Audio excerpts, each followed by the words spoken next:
కేడి, ఫైల్ మీద case details ఏం లేవేంటి? ఓపెన్ చేసి చూస్తే ఏ డాక్యుమెంట్స్ ఉన్నాయో అర్థమవుతుందిగా.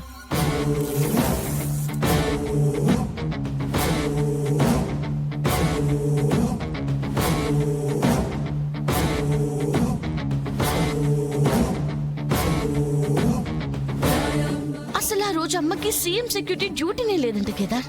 సీఎం చుట్టూ ఉన్న సెక్యూరిటీని దాటుకుని ఈ అటాక్ జరిగిందంట. అసలు డ్యూటీలో లేని ఇన్స్పెక్టర్ కాపాడడం ఏంటి జేడి? సీఎం సెక్యూరిటీ ఏం చేశారు? అసలు ఆ రోజు ఏం జరిగింది?